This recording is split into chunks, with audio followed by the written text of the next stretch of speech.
나의 목자시니 내게 부족함이 없으리로다. 하나님, 죄인된 저희들을 위해 자신의 아들을 내어주시기까지 사랑하여 주신 그 사랑에 힘입어 이 예배의 자리에 나아옵니다.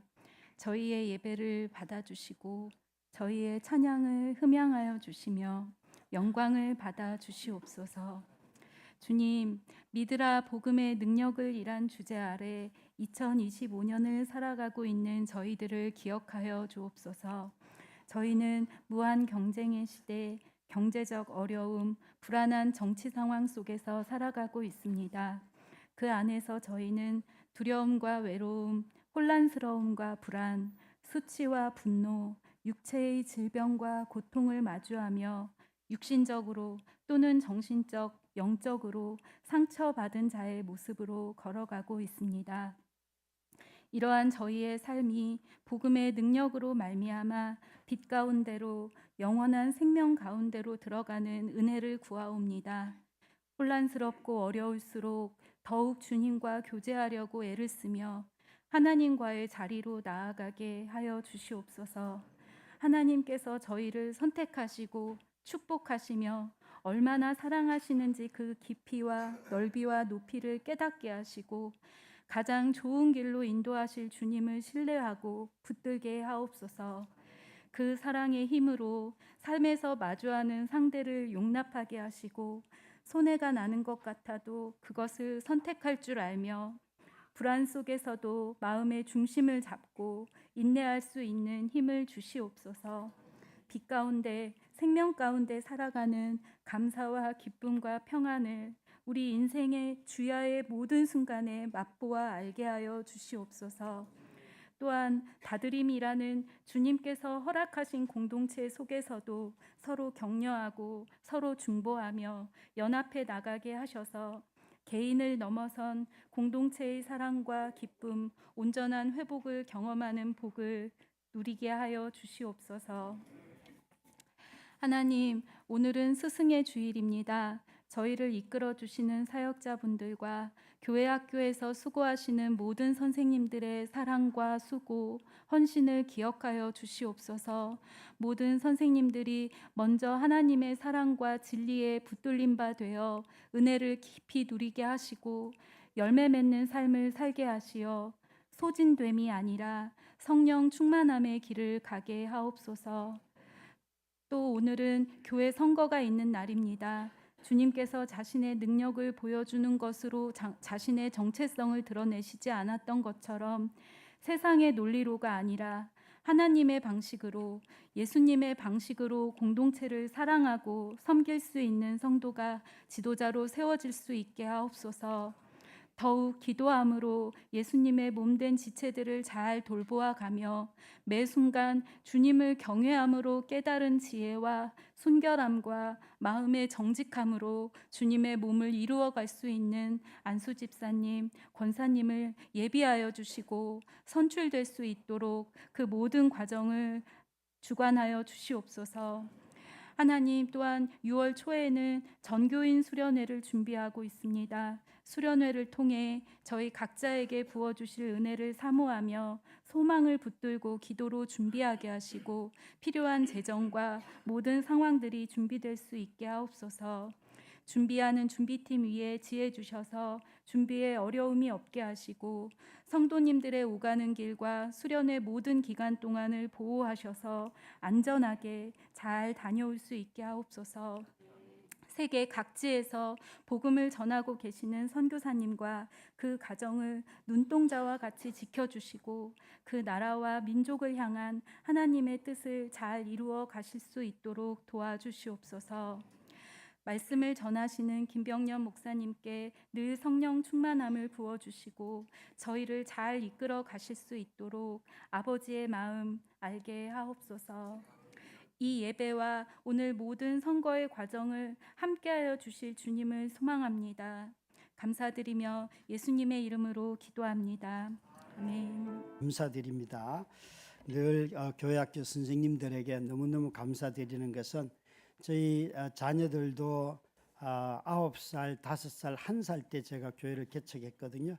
근데 그 아이들이 20년이 지나니까 다 자라서 이제 자신의 믿음을 갖고 독립을 했는데 저희 큰딸이 한 4년 전에 5년 전쯤에 어느 제가 그 이사장으로 섬겼던 복음과 상황 5월호에 교회에 대한 글을 하나 적었는데 사실은 그 잡지가 31년 된 잡지인데 그 잡지에서 가장 많은 그 조회수를 그러니까 읽은 사람들의 조회수를 기록하는 그런 글이 되었어요. 그 글에 어떻게 시작하는가 하면 나에게는 이모와 삼촌들이 참 많습니다.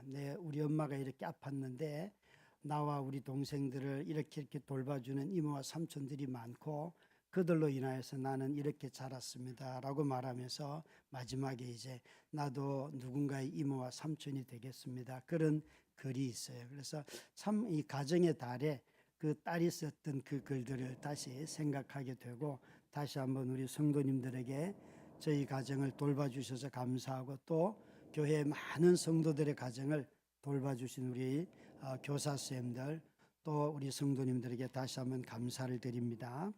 이제 오늘은 우리가 권사와 안수 집사를 뽑는 선거를 하게 되죠. 제가 한번 선거 결과에 대한 다양한 반응들이 뭐가 있을까 한번 혼자서 상상을 해봤습니다. 혹시 제가 이렇게 상상한 것이 긁어부스럼 만드는 것은 아닐까 이런 생각을 하면서도 조심스럽게 적어도 한 4가지의 방향은 있지 않을까 이런 생각을 하게 했습니다. 먼저는 어떤 분들은 내가 안 되어도 괜찮아요 라고 말하는데 이게 좋은 뜻보다는 별로 관심 없어요 이런 뜻 있잖아요. 뭐 교회 일은 적당하게 하는 게 좋습니다. 그런 태도들도 사실은 있는 것 같습니다. 요즘은 하도 직분에 대한 거부 반응들이 많기 때문에 그럴 수도 있고요. 또 실제로 그 결과를 받아들일 수도 있고요. 또 두 번째로는 제가 한 일이 없잖아요. 자기를 이렇게 선거 결과를 통하여서 마치 누군가 일 많이 한 사람 뽑는 그래서 자기를 스스로 평가하는 그런 시간이 될 수도 있겠다. 아마 그렇게 생각하는 분들도 계실 것 같고요. 또 어떤 경우는 아마 저는 이 세 번째는 뽑고 난 뒤에 저 사람이 뽑혔어. 내가 나보다도 성품도 모자라고 능력도 모자라고 별로 성실한 것 같지도 않은데 저 사람이 뽑혔네. 그러면서 비교할 수도 있을 것 같아요. 아마 다른 어떤 것보다도 이 세 번째가 아마 시험 많이 들지 않을까 이런 생각을 혼자 해봤습니다. 또 마지막으로는 이 모든 과정을 보면서 내가 자원하는 마음도 있고 하고 싶었지만 그런 모든 결과를 보면서 하나님이 교회에 필요한 사람을 세워주셨구나 라고 받아들일 수도 있을 것 같습니다. 오늘 우리가 하는 이 선거는 어느 사람이 성품이 좋은가 성품 컨테스트 하는 날이 아닙니다. 권사, 안수집사, 목사, 장로 뽑는 모든 선거에 성품이 중요하긴 하지만 그것만 가지고는 이 선거를 다 설명할 수가 없습니다. 또 아무리 선거의 의도를 잘 설명을 해도 투표라고 하는 수단을 통하여서 사람을 뽑기 때문에 사람들마다 기준이 다 다릅니다. 그래서 이 다른 기준으로 말미암아 결과가 자신이 예상하는 것과 다르게 나오기도 하고 또 누군가와 정해져 있는 룰이 있다 보니까 경쟁을 하기도 하니까 부득불 비교하지 않을 수가 없는 것이 실제이지요. 그런 점에서 오늘 어떤 자세로 임해야 하고 또 어떤 자세로 뽑아야 할지에 대해서 이 본문을 가지고 말씀을 전하려고 합니다. 우리가 성경을 읽을 때에 성경에 나타나는 모든 인물들이나 특히 복음서에는 제자들의 모습은 사실 우리의 모습이기도 해요. 그래서 제자들에게서 나타나는 모든 모습은 우리에게 그대로 나타나는데요. 오늘 이 본문에 예수님은 가버나움 집에 있습니다. 이 9장을 가만히 보면 예수님이 그가 이동하는 장소가 10장, 11장까지 쭉 보면 예루살렘의 11장에 들어가시게 되는데 그 전까지 이동하는 장소가 아주 많습니다. 그 중에 이렇게 30절에 보면 그곳을 떠나 갈릴리 가운데로, 가버나움은 동네 이름이고 갈릴리는 지역 이름이에요. 그래서 갈릴리 지역의 어느 다른 곳을 통하여서 이제 가버나움 집으로 가셨다는 것이에요. 그래서 33절에 보면 가버나움에 들어가셨는데 10장 1절에는 이렇게 말씀하셔요. 그 가버나움에서 떠나서 유대를 향하여 요단강을 건너가시고, 10장 3절에는 예루살렘에 올라가시고, 46절에는 우리가 잘 아는 여리고에 도착하시고, 11장 1절에는 결국 예루살렘 가까이 있는 감람산과 베다니에 이르렀다라고 말씀하셔요. 이게 마가복음 9장에 예수님의 이 이동 장면을 설명하는 이유는요, 마가복음 16장 중에서 이제 11장부터 마지막까지가 전부 다 예루살렘에서 일주일 만에 일어나는 일들이에요. 그러니까 이 9장은 어디쯤 위치하는가 하면 예수님이 공생애를 시작하는 3년 동안의 마지막 일주일 전이에요. 적어도 제자들을 뽑아서 3년 정도 훈련을 시키셨다 생각하시면 돼요. 그 3년이 지난 모습을 이 9장은 굉장히 놀랍게도 다양한 환경에서 제자들의 반응을 드러내면서 제자들이 3년 동안 뭐가 변했는지 하는 걸 우리에게 유추할 수 있도록 보여준다는 것이죠. 오늘 읽은 32절 말씀에 보면 이렇게 시작을 합니다. 그러나 제자들은 이 말씀을 깨닫지 못하고 묻기도 두려워하더라. 지금 3년 정도 예수님을 따라다닌 거예요. 그런데 예수님이 이제 두 번째, 내가 예루살렘에 올라가서 고난을 당하고 죽임을 당하고 3일 만에 부활한다 하는 이야기를 두 번째 말씀을 하셨는데, 그 말에 대해서 제자들은 전혀 이해를 못한다는 거예요. 깨닫지도 못하더라. 심지어 깨닫지 못하는 정도가 아니고 이게 무슨 말인지 두려워가지고 누구도 말을 하지 않는 거예요. 여러분, 한 3년 정도 그래도 교회를 다니면 좀 알지 않겠어요? 아니, 10년 정도 교회 다니면 성경에 대해서 좀 그래도 좀 알지 않겠습니까? 그러나 여러분, 예수님은 가장 위대한 스승이신 예수님이 제자들을 가르쳤어도 제자들이 모른다는 거예요. 깨닫지를 못하더라는 거예요. 참 우리 자신들도 신앙생활에 연한이 오래되었어도 사실 성경책 펴놓고 이게 무슨 말인가라고 생각할 때가 얼마나 많습니까? 그죠? 목사님 제게 물어도 모르는 구절들 참 많거든요. 이거 참 다 알면 좋겠는데 그렇지가 않아요.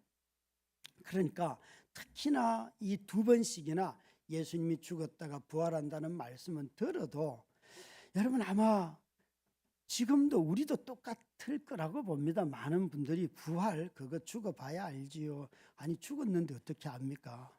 살아있으니까 알아야죠. 제자들도 또 그랬다니까요. 몰랐어요. 뿐만 아니라 34절에 보면 이렇게 말씀하셔 읽습니다. 시작. 그들이 잠잠하니 이는 길에서 서로 누가 크냐 하고 쟁론하였음이라. 그 갈릴리를 지나서 가버나움으로 가고 있는데 그 사이에 제자들이 이런 논쟁을 해요. 누가 크냐? 왜 이걸 질문하는가 하면 9장 1절부터 앞에 한 10절까지에 보면 예수님이 베드로, 야고보, 요한 세 사람을 데리고 변화산에 올라가서 엄청나게 변화되는 어떤 모습을 보여줬어요. 그리고 내려오니까 나머지 제자들은 밑에서 자기 아들이 귀신 들린 그 아들을 둔 아빠가 아들을 데려와서 제자들에게 고쳐달라고 했는데 못 고치고 있었어요. 당연히 여러분 이 제자들은 여러분 예수님과 함께 높은 산에 올라가서 그가 변화되는 모습을 보고 이상한 소리를 듣고 했던 그 제자들이 더 밑에서 기도로 귀신도 못 쫓아내는 제자들보다는 훨씬 낫다고 생각하지 않을까요? 베드로, 야고보, 요한이 더 크다. 제가 이번 금요일 날 선한 목자교회 가서 금요 성령 집회 설교를 하고 왔어요. 갈 때마다 제가 참 놀라는 것은 너무 교회가 크다는 거예요. 공릉동의 초대형 교회라고 우리 교회를 아무리 설명을 해도 저한테 밥을 갖다 주는 사람도 없고 점심때가 되면 알아서 찾아 먹어야 되고 밥 먹고 나면 커피와 그 뭡니까 과일을 이렇게 가지고 오는 분도 없고 알아서 찾아 먹고 이런 거거든요. 근데 대형 교회는 안 그렇더라고요. 대형 교회는. 그래서 막 웃었어요. 여러분 참 그런 데 가면 사람들이 아, 외부에서 밖에서 사람들 만났을 때에 제가 누구인지 뭐 어느 교회인지 이런 설명을 안 하고요. 그냥 목사입니다 그러면 잘 인정을 안 해주려고 해요. 그런데 제가 교회 이름을 이야기하고 이름을 얘기하면 아 방송에서 나오신 그분이요 그러면서 갑자기 눈빛이 이렇게 존경의 눈빛으로 싹 변해요. 아주 큰 목사래요. 제가 얼마나 숏합니까? 큰 목사래요. 그래서 저는 그런 기준에 자유하기 때문에 그건 뭐 마음에 그냥 한번 큰 교회 가서 설교하러 갈 때 마음에 한번 드는 스쳐가는 생각이지 그게 뭐 제 마음을 사로잡겠습니까만은 사람들의 개념 속에 큰 교회 하면 큰 목사고 작은 교회 하면 작은 목사 이런 개념들이 있다니까요. 있다니까요. 그러니까 제자들도 예수님 따라가면서 누가 크냐 했다는 거예요. 그래서 예수님이 물었을 때 그들은 말도 못해요. 왠가 하면 그들이 다 들통났기 때문에. 42절을 보시면요 이런 말씀도 있어요. 그러니까 예수님을 3년을 따라다녀도 자신들이 누가 크냐 논쟁밖에 하지 않는다는 거예요. 뿐만 아니라 42절에는 이렇게 되어 있잖아요. 나를 믿는 이 작은 자들 중에 누군가가 실족게 하는 사람이 있다면 차라리 연자맷돌을 메고 바다에 빠져 죽어라. 그게 낫다. 무시무시한 말씀들. 여러분 이렇게 하면 아마 교회 올 사람 아무도 없어요. 예. 또 네 눈이 뭐라고 하면 눈을 빼버리라. 여러분 무시무시한 말씀 예수님 엄청 하셨어요. 그러니까 성경은 문자적으로 믿을 수가 없어요. 믿으면 다 장애인이 되는 거예요. 우린 다. 저기에 여러분 실족이라는 단어가 누가 걸려 넘어진다는 뜻도 있지만 누군가가 나로 인하여서 분노할 때 그러니까 내가 분노의 원인 제공을 할 때 그래서 저 실족이라는 단어는 누구누구로 인하여 분노케 하다 그런 뜻이 있어요. 여러분 이번 한 주만 해도 여러분 자신들이 분노의 원인 제공한 사람들이 있죠. 저는 우리 막내하고 같이 살고 있는데 집에 들어가면 왜 그렇게 막내 볼을 만지고 싶은지 하는 순간 어마어마한 괴성이 나요. 그런데 그걸 안 하면 집에 들어가는 재미가 없어요.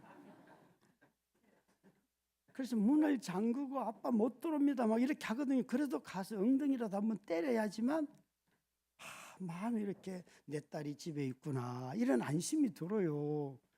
그래서 우리 딸이 저를 엄청 싫어해요. 화를 내고 막 삐지고 그래도 저는 또 그게 막 기쁨이라 가지고 이걸 어떻게 설명해야 될지 모르겠어요. 제가 다른 사람한테는 안 그러니까 그런 눈빛으로 보지 마시기 바라요. 여러분 자신들이 이번 한 주간 지나면서 누군가에게 분노의 원인 제공하신 분들 배우자에게 그 맨날 권면하고 해도 그걸 꼭 안 해가지고 그렇게 화를 있죠. 그죠? 예, 그런 경우들. 그러니까 우리가 예수를 믿고 오래 지나도 누군가를 실족케 하는 일도 여전히 있고 늘 안에서 시기 질투하면서 누가 크냐 누가 유능하냐 누가 인정받냐 이런 이야기하고 무슨 말을 해도 알아듣지도 못하고 저는 제가 정말 놀라운 건 목사님 설교 잘 안 들려요 그러는데도 20년을 다니는 분도 있어요. 그게 그 주간만 안 들리면 참 좋은데 20년 내내 안 들렸는데도 여기 와 있다면 그건 정말 굉장한 내공이에요. 그 사람은. 하여튼 있다고요. 여러분. 와주는 것만 해도 고마워요. 그러니까 이런 제자들이라는 거예요. 여러분 그런데도 불구하고 이들이 예수님을 따라다녔던 제자들의 모습인데 이런 모습은 우리 안에도 여전하지 않습니까? 신앙생활이 얼마나 오래 했든지 간에 또 내 자신이 어떤 직분을 가지고 일을 했든지 간에 예수님 모르는 것도 많고요. 내 성질 안 변하는 것도 많고요. 나로 인해서 정말 실족하는 사람들도 있고요. 그게 다 우리의 실제 모습이지 않습니까? 이것들로부터 아무도 걸려 넘어지지 않는 사람 없지요. 그분의 사역을 이해하지도 못하고 같이 헌신하고 있는 사람들하고 때로는 경쟁하고 또 누군가가 이런 인정을 받는다 싶으면 경계하고 자기 편이 아니면 남을 비난하고 이런 일들이 우리 안에 있단 말이죠. 근데 그게 제자들의 모습이기도 해요. 끊임없이 나 자신으로 인하여 내가 분노를 유발케 하는 유발자가 되기도 하고 끊임없는 시기 질투의 원인이 되기도 하고 인정의 욕구로 인하여서 늘 어디 가면 내가 인정받을 수 있나 없나 불안해하면서 관계도 맺지 못하고 멀찍하게 이렇게 다니는 경우들도 있잖아요. 어쩌면 제자들처럼 제자들은 예수님의 이름으로 기적을 행하는 사람들이 있었는데 예수님을 따르고 제자들을 따라오지 아니하니까 우리가 저 사람들 가서 막 그렇게 예수 이름을 쓰지 말라고 얘기했습니다라고 예수님한테 말하니까 너 무슨 소리 하냐? 나를 안 따라도 내 이름으로 한 그게 얼마나 귀한 일이냐? 그들에게 하도록 해라.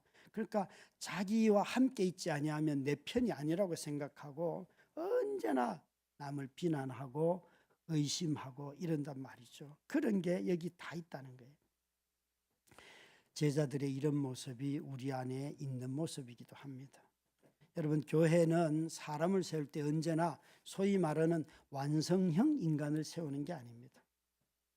언제나 불안하고 때로는 우리가 제대로 뽑은 것 같은데 불량품일 수도 있어요. 아무도 모르는 그 사람의 삶이 어떻게 살아왔는지 그 속 깊은 이야기를 누구도 모르는데 그냥 교회 와서 열심히 수고하는 거 보면서 뽑을 수도 있어요. 저도 그런 사람 만나봤어요. 우리가 도저히 상상할 수 없는 행동들을 하신 분도 그렇게 뽑히더라고요. 여러분, 다대림교회를 찾아오셔서 이렇게 섬기고 함께 성도의 삶을 살아도 전혀 나 자신이 변하지 않을 수도 있습니다. 그런 점에서 오늘 이 선거는 성인 군자를 뽑거나 누가 더 거룩한 사람을 인가하는 것을 뽑는 기준이 아니에요. 여전히 자기 자신도 변화되지 않아서 갈등하기도 하고 자기 성품의 모난 것 때문에 괴로워하기도 하고 또 정말 애써 수고하고 열심히 따라가지만 나의 했던 동기와 행동으로 인하여 누군가를 실족케 하는 일이 있기도 하고 그런 사람들 중에서 사람을 세운다는 것을 저와 여러분이 잊지 마시길 바랍니다. 그래서 예수님이 제자들에게 물었습니다. 너희들이 무슨 얘기를 했냐 그랬더니만 이들이 이렇게 말합니다. 그들이 잠잠하니 이는 길에서 서로 누가 크냐 하고 쟁론하였습니다. 자신들이 말하기에도 부끄러운 거예요. 자신들이 말한 내용을 주님은 다 아시면서도 그 길을 쭉 같이 걸어가시면서도 예수님으로부터 이 질문을 받았을 때 자신들이 한 행동이 너무 부끄러워서 아무 말도 하지 못하고 오히려 침묵했는데 그 이유는 이 논쟁의 주제 때문이었다는 거죠. 예수님의 평소 가르침과도 너무 달랐습니다. 이 제자들의 누가 크냐라는 질문에 대해서 예수님이 답을 하시는데요. 오늘 본문을 이해하려고 하면 37절 말씀이 아주 중요합니다. 37절 같이 읽습니다. 누구든지 내 이름으로 이런 어린아이 하나를 영접하면 곧 나를 영접하며 누구든지 나를 영접하면 나를 영접함이 아니요 나를 보내신 이를 영접함이라. 우리가 마태복음, 마가복음, 누가복음에 다 이 어린아이 영접하는 얘기가 다 나오는데 나머지 두 개의 복음서는 이렇게 말합니다. 너희가 어린아이와 같이 되지 아니하면 천국에 들어가지 못한다. 어린아이와 같이 되지 아니하면 그건 마태복음이나 누가복음의 이야기고요. 마가복음은 어린아이와 같이 되지 아니하면이 아니고 어린아이를 영접하라는 거예요. 이게 다른 거예요. 앞에 두 개는 어린아이처럼이라고 한 것이고 이거는 나의 이름으로 예수의 이름으로 이런 어린아이를 영접하라는 거예요. 여러분 아이를 좋아하셔요? 웬만하면 다 좋아하시죠, 그죠? 웬만하면 안 좋아하시는 분들도 계시기 때문에 웬만하면 다 좋아하는데 그런데 이 당시에 마가나 이 복음서에서 아이라고 할 때는 그 문화를 이해해야 합니다. 로마 시대 사람들은 그 로마의 아주 국가의 죄 중에 하나가 뭔가 하면 유아를 죽이거나 유아를 유기하는 것, 이것이 아주 보편화된 사실은 죄 중에 하나였어요. 그래서 어린아이를 존중하는 것은 사실은 그렇게 오래된 역사가 아니에요. 아니에요. 물론 자기 부모가 자기 자녀들을 귀하게 여기지요. 그런데 여러분, 모세를 한번 생각해 보면 얼마나 그 바로라고 하는 이집트의 왕이 잔인한지 남자아이들이 태어나면 다 죽이거나 버리라는 거예요. 그런 시대가 일상화된 시대가 바로 이 시대죠. 그래서 부모들도 태어났는데 아이가 마음에 안 들면 자기 아이를 버려도 법을 어기는 게 아니에요. 그런 시대예요. 그래서 이 어린아이들은 누구와 똑같이 취급됐는가 하면 약한 사람들, 비천한 사람들, 경제적으로 약자들, 장애인들, 똑같은 동격이에요. 예수님 지금 하시는 말씀은 연령상의 나이 어린 아이를 말하는 것이 아니라 그 당시에 이런 사람들, 소외되고 약한 이 사람들을 너희가 내 이름으로 영접하면 영접해라 라고, 그 사람이 큰 사람이다, 이렇게 답을 하고 계셔요. 근데 이 구절은요, 그냥 어린아이 영접하는 데서 끝나서도 안 돼요. 왜 그런가 하면 누구든지 내 이름으로 이런 어린아이 하나를 영접하면 곧 나를 영접하며, 누구든지 나를 영접하면 나를 영접함이 아니요 나를 보내신 이를 영접함이니라. 뒷문장이 영어에 말하는 나데이 법비예요. A가 아니고 나를 영접함이 아니고 B, 하나님을 영접하는 것이다. 나를 보내신 하나님을 영접하는 것이다. 그러니까 앞에 누구든지 나를 영접하면이라고 하는 조건문이 있잖아요. 그죠? 이건 헬라어를 이렇게 우리말을 해놔서 나데이 법비가 되었는데, 그거보다는 누구든지 나를 영접하면 나를 영접할 뿐만 아니라 나를 보내신 하나님도 영접하는 것이 되다. 다 이렇게 번역을 해야지만 원래 뜻이 잘 살아나는 거예요. 두 가지 다가 이루어지는 거예요. 근데 지금 누구를 영접하면 그렇게 된다고요? 어린아이를. 여러분, 그리스도의 이름으로 누구를 영접하는가에 따라서 내게 하나님이 와 계신다는 거예요. 예수님 지금 이렇게 말씀하세요. 아이보다도 내 이름으로, 예수의 이름으로 이런 사람들을 영접하면 나를 영접하는 사람일 뿐만 아니라 하나님을 영접하는 사람이다. 여러분, 하나님을 영접한 사람 A와 하나님을 영접한 사람 B, 누가 큽니까? 여러분, 우리가 우리 인생에 하나님을 빼고 자꾸 이야기를 하려고 하니까, 야, 네가 나보다 좀 더 잘생겼고, 네가 나보다 실력이 더 낫고, 네가 돈이 더 많고, 네가 유능하고, 네가 인정받는 것 같고, 하나님 빼고 이야기하니까 크고 작음이 자꾸 보이지요. 그런데 내 안에 하나님이 계신다면 내 인생이 얼마나 큰 인생입니까? 아니 여러분, 나와 같은 인생에 이렇게 결핍도 많고 부족함도 있고 성질도 변하지 않고 모든 것이 때로는 모자라게 보이는 인생살인데도 불구하고 그 크신 하나님이 내 안에 와 계신다잖아요. 얼마나 놀랍습니까? 하나님 빼고 자기 인생을 보기 시작하니까 우리는 늘 왜소하고 부족하고 두렵고, 그래서 자꾸만 자기 인생을 보면서 괴로운 거예요. 여러분, 여기에 그리스도의 이름으로 어린아이를 영접하면이라고 하였습니다. 여러분, 그리스도로 말미암아 우리가 그리스도를 영접하니까 우리의 신분이 달라진 것을 에베소서 2장 5절부터 8절은 이렇게 말씀하셨어요. 읽습니다. 허물로 죽은 우리를 그리스도와 함께 살리셨고 너희는 은혜로 구원을 받은 것이라. 또 함께 일으키사 그리스도 예수 안에서 함께 하늘에 앉히시니 이는 그리스도 예수 안에서 우리에게 자비하심으로써 그 은혜의 지극히 풍성함을 오는 여러 세대에 나타내려 하심이라. 너희는 그 은혜에 의하여 믿음으로 말미암아 구원을 받았으니 이것이 너희에게서 난 것이 아니요 하나님의 선물이라. 여기에 중요한 단어는 그리스도와 함께 죽은 우리를 살리셨고, 이 살리셨다가 완료형이에요. 그 다음에 또한 함께 일으키셨고, 우리가 부활했다는 말이에요. 우리가 앞으로 부활할 것이다가 아니고, 바울은 그리스도와 함께 이미 우리는 부활하였고 하늘에 앉히셨고, 그리스도와 함께 우리의 지금 자리는 하나님 우편의 보좌에 있어요. 여러분, 그리스도 안에 있으니까 우리가 이미 상태 자체가 죽음에서 생명으로, 그리고 부활한 자로 하나님의 보좌 우편에 있는 자가 되었다는 것이에요. 여러분, 우리는 늘 내가 골짜기에 있는 것 같고, 내 자신이 죽을 것 같고, 내 자신이 너무 초라한 것 같고, 그 얘기를 끊임없이 하는데, 바울은 무슨 소리 하느냐?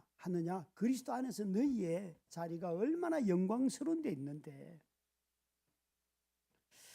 여러분, 정말 너무 그리스도와 함께 누가? 내가. 그래서 여러분, 우리 모두는 이미 큰 사람이에요. 하나님이 우리 안에 거하시기 때문에.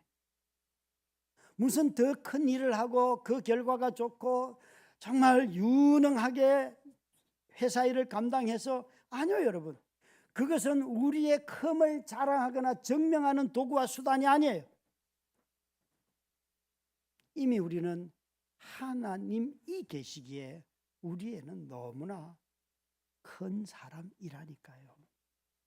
오늘 선거로 뽑히는 집사님들, 권사님들, 아니 이미 장로님으로 섬기는 분들, 또 권사님, 집사님들, 여러 뽑혀서 일하고 계시는 분들, 여러분, 직분은 여러분의 유능함을 드러내고 인정받는 그 자리를 인정받기 위한 수단이 아니에요.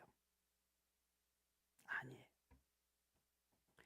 우리는 이미 충분하게 큰 사람들입니다. 우리 안에 하나님 그분이 계시기 때문에 그렇습니다. 하나님이 그리스도로 말미암아 그리스도를 하나님이 세상에 보내신 것처럼 우리도 그리스도의 이름을 가지고 세상으로 보내셨고, 그 세상 안에 들어갈 때에 하나님이 우리와 함께 하신다고 말씀하셨어요. 이 얼마나 큰 일입니까? 이 얼마나 우리가 큰 사람입니까? 왜요? 크신 그분이 나와 함께 계시기 때문에. 이 문장에서 제일 중요한 것은 37절에 사실은 누구든지예요. 누구든지. 예수님은 지금 너희가 길에 오면서 첫째가 되려고 막 논쟁을 했느냐, 그걸 책망하고 계신 게 아니에요. 그들이 누가 첫째입니까? 누가 높은 자리입니까? 이런 거 물었으니까 너희가 첫째가 되고자 한다면 그걸 설명을 했어요. 풀어줬어요. 그러니까 제자들에게 절대 첫째가 되는 것은 나쁜 야망이다 라고 책망한 것도 아니고, 또 첫째가 되려고 하면 너희들이 섬기는 척하면 1등이 된다, 이렇게 겸손한 척하면 너희들이 첫째가 될 수 있어 라고 가르치는 것이 아니에요. 첫째가 되는 방법을 가르쳐 주시는 게 아니에요.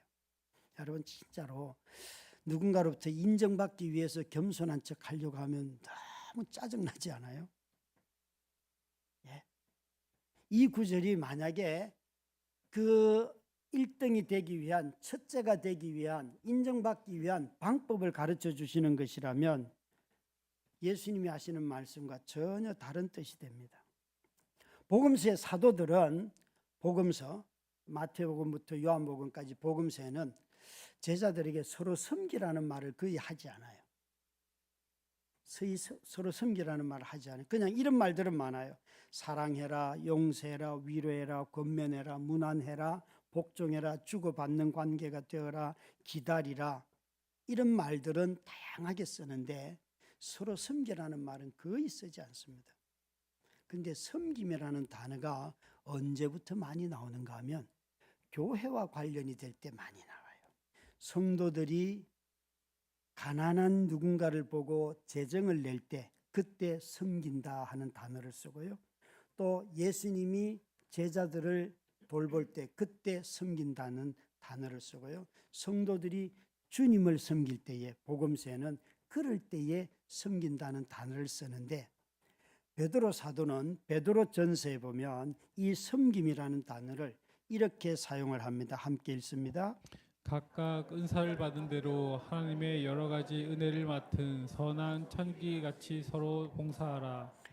여기에 베드로 사도가 말하려고 하는 것은 너희가 서로 봉사하라, 저게 섬기라는 뜻인데요. 언제 이 말을 쓰는가 하면 각각 은사를 받은 대로 하나님의 여러 가지 은혜를 맡은 선한 청직이 교회 일과 관련이 되었을 때 이 단어를 썼다는 것을 말씀드리려고 하는 거예요. 이렇게 권사 안수 집사를 뽑는 일은 세상에 보내려고 하는 것이 아니라 교회 일을 하기 위함이에요. 그것도 서로 섬기기 위하여서. 섬기면 다양한데 베드로 사도는 이렇게 말합니다. 너희가 이미 받은 은사를 쓰면 돼. 글을 좋아하는 사람들은 매달 모여서 저렇게 책을 읽으면서 그걸 통하여서 성도의 교제를 나누고 세상을 이해하고 그런 사람들끼리 모임을 하고 누군가는 또 식사 봉사를 하고 은사는 여러분 다양한 그걸 가지고 누구를 섬기라고요? 성도들을 섬겨라. 그렇게 말씀하시는 것이에요. 여러분 각자 가진 은사로 교회를 섬겨라 라고 말씀하시는데 섬김의 결과로 높아지는 것도 아니고 섬김을 받는 사람이 높은 것도 아니에요. 왠가 하면 교회 공동체는 가장 근본적으로 서로 섬기는 과정 속에 관계 안에서 하나님의 임재가 드러나기 때문에 그렇습니다. 그래서 누구든지 첫째가 되고자 하는 자, 누구든지 내 이름으로 이런 어린아이 하나를 영접하면 이 구절에서 우리는 누구든지를 자꾸만 잊어버려요. 여러분, 누구든지 이 일에 제외되는 사람 아무도 없습니다. 모든 사람이 다 이 대상이 됩니다. 누구든지 첫째가 되고자 하는 소망을 품을 수 있습니다. 누구든지 예수의 이름으로 헐벗고 굶주리고 가난하고 병들고 외롭고 또 아픈 사람, 그 사람 친구가 될 수 있습니다. 누구든지. 그래서 교회는 이런 사람들을 통하여서 정말 예수 그리스도로부터 하나님으로부터 이 교회가 세상으로 보냄받았구나 하는 것을 깨닫게 됩니다. 사랑하는 성도 여러분, 오늘 우리 모두가 다 이 선거를 통하여서 정말 그리스도께서 우리를 세상으로 보내시고 그리스도께서 특별히 직분을 선거를 통하여 뽑히는 사람들은 교회로 보내셨다는 것을 여러분들이 분명하게 확신하고 이 직분을 받으시기를 주의 이름으로 축원합니다. 우리 함께 한번 찬양을 하겠습니다. 조금 전에 불렀던 찬양팀이 불렀던